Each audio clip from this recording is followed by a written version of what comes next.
Hello, my name is Jesse Metzger, and today I'm going to be talking with you about my training program for FedEx, which is my project that I am doing for BML 491, the capstone seminar course. I have chosen FedEx Express because that is the company that I work for, and it felt like a very appropriate fit to incorporate into this course. And before we get into the nitty-gritty of this project, I thought it would be appropriate to set the tone by using this quote, which I found in my research for this project. And it says, "The only thing worse than training your employees and losing them is not training your employees and keeping them," which is really the attitude that motivates why we want to take a second look at the training for FedEx couriers. Before we jump in, I wanted to also provide a little bit of background for the company of FedEx. First of all, FedEx started as Federal Express in 1973 by Frederick Smith. He is the chairman of the board and the inventor of the company. It all started with him when he wrote his term paper in college at Yale University, and he talked about in that paper how to improve the business deliveries, to incorporate technology, and to use airplanes in order to more quickly accomplish those deliveries. And he received a failing grade, but as we all know, it ended up being a huge boon for him as he created a company that now employs over 300,000 employees in over 220 countries around the globe. FedEx was also the first U.S. company to ever reach $1 billion in revenue, and it did it in less than 10 years. It's also frequently named to the U.S.'s top 100 places to work list. And just an interesting fact is that the company delivers about 5 million packages worldwide every single day.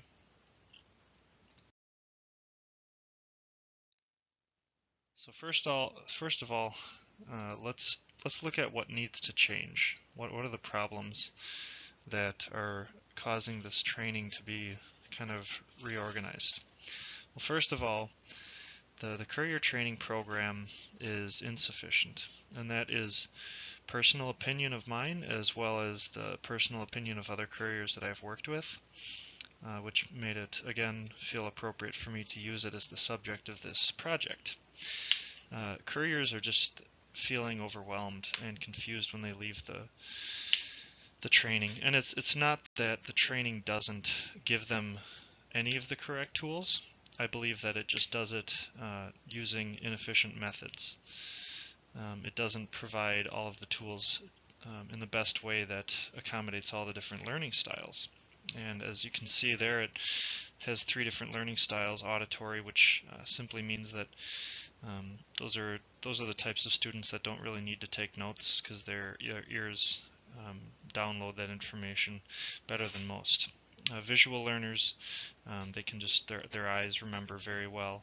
And tactile learners, those are learners that we would commonly call hands-on learners, and they benefit from touching things, using things, getting a very intimate first-person view of things that really benefits their learning style. And that's the kind of learner that I am, which is why I felt shortchanged, because that particular learning style I felt is the least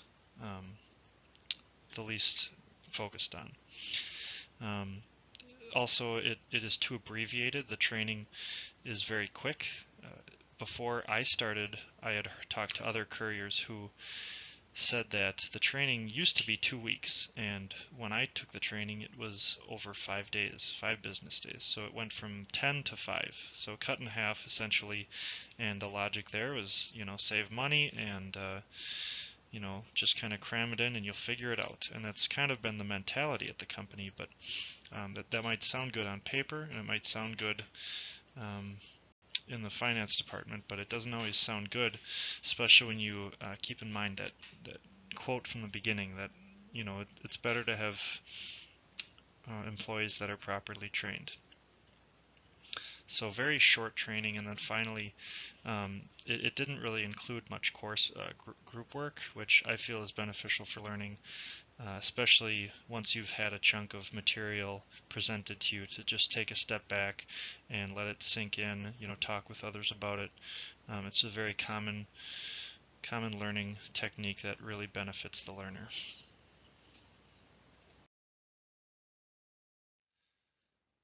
So, as I said, the current training format, it only is 5 work days. So 3 of those days are dedicated to the in-class training. So you basically sit in a classroom and you have lecture style teaching, and it shouldn't be 3 days, it should be 2 days of defensive driving.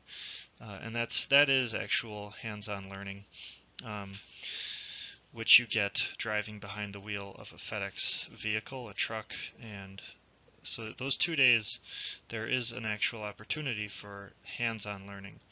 And where I want to improve is in the 3 days of the in-class training, and we'll get more into that.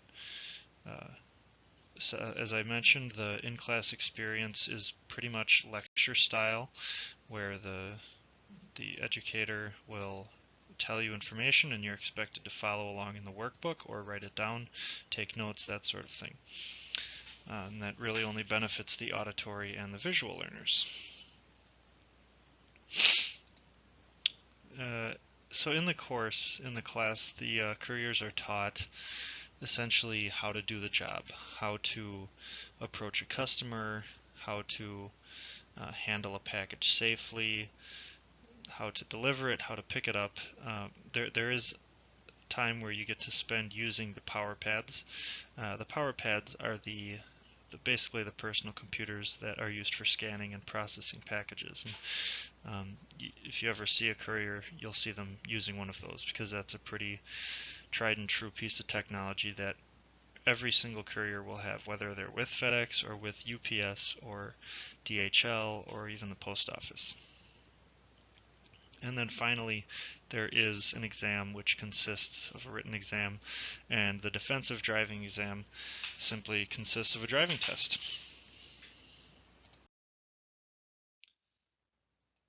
Alright, so how the change will look. As I said, the current training is 5 days long, combining the in-class and the defensive driving, and we want to change that to 10 days. And that will allow 7 days for the in-class learning and 3 days for the defensive driving.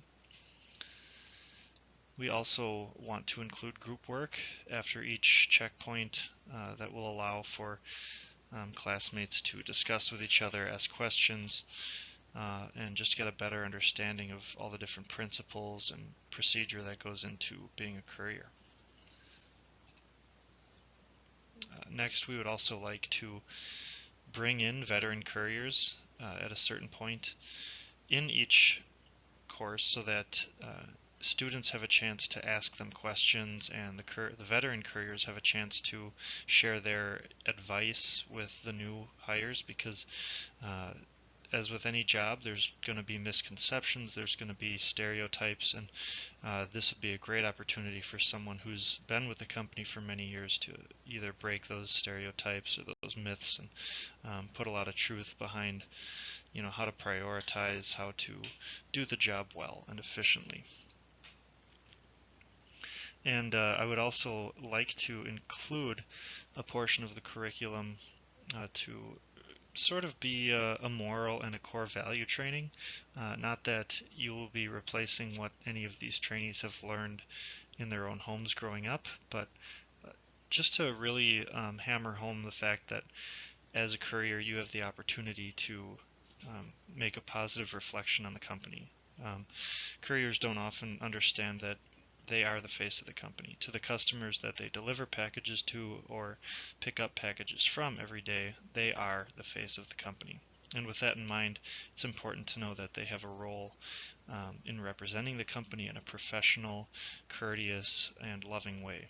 And so there's a little bit of training that would be incorporated with the other coursework, and I wanted to get into that a little later, not right now. And then finally, the training will include simulation-based training, and we're going to take a look at that just now. So simulation-based training, you may have heard of this, maybe you haven't. As you can see from the pictures, it's most commonly been used in the medical world. You can see it's also used with computer graphics for pilots. And yeah, it definitely could be used for drivers in FedEx, but that's maybe somewhere down the line. But this quote here really sums up the scope of what simulation-based learning is all about. So the point of it is to immerse trainees into an experience by creating a micro or synthetic world that captures their attention and exposes them to important contextual characteristics relevant to the performance domain. So what that's basically saying is that it uses technology to create an artificial world that represents what you will see in a day-to-day basis on that job.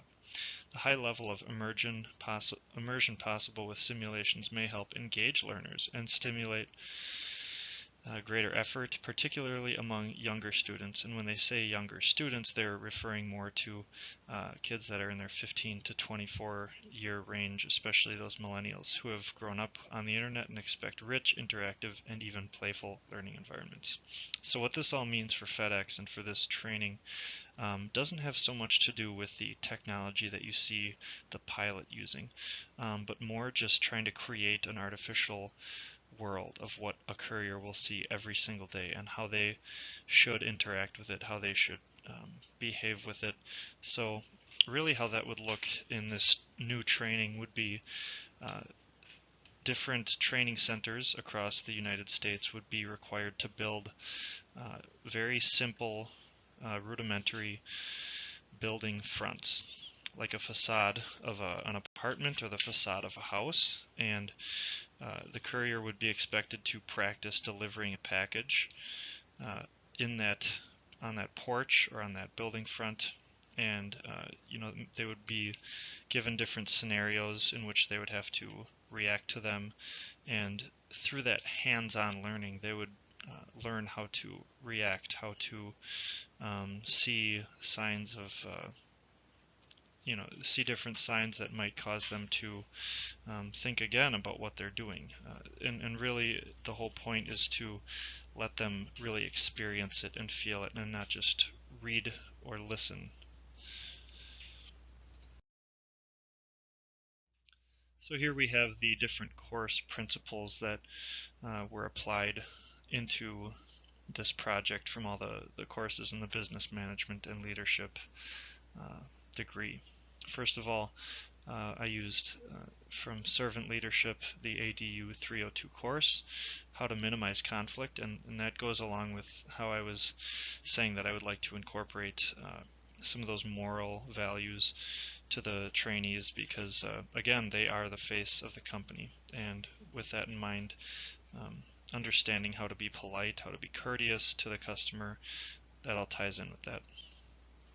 Second, from BML 412 Business Ethics. In that course, we learned about different ethical anchors, and again, this is really trying to hammer home the fact that as the face of the company, you have an obligation and an opportunity to do what's right and to do it on a daily basis, because in doing that, you bring success to the company, and you represent those shareholders as well. BML 421 was culture and diversity in organizations, and really the key point from this course that I wanted to incorporate here is just celebrating differences, and as couriers, especially employees of a company that now spans the entire globe, we have an opportunity to not be frustrated or feel separated from other coworkers, but a chance to celebrate our differences. And from BML 322 Project Management, there were 4 principles that we looked at in this course when trying to conduct a project, and that was, first of all, basically you want to make a list before you start a project. and you want to look at the objectives. So what am I trying to do in this project? You look at the assumptions. What am I assuming is going to be, a constant factor? You look at the dependencies, and then you look at the constraints.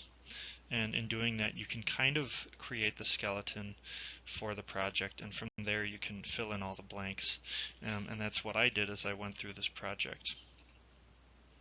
And finally, from BML 424, which is leading organizational change, I used the 8 steps to change, which made perfect sense for me, considering they so neatly lay out how any organization, whether big or small, gets an idea and puts it into real life. And so for a company like FedEx, this is a perfect opportunity to use these 8 steps to change to bring about change. So I just want to thank you.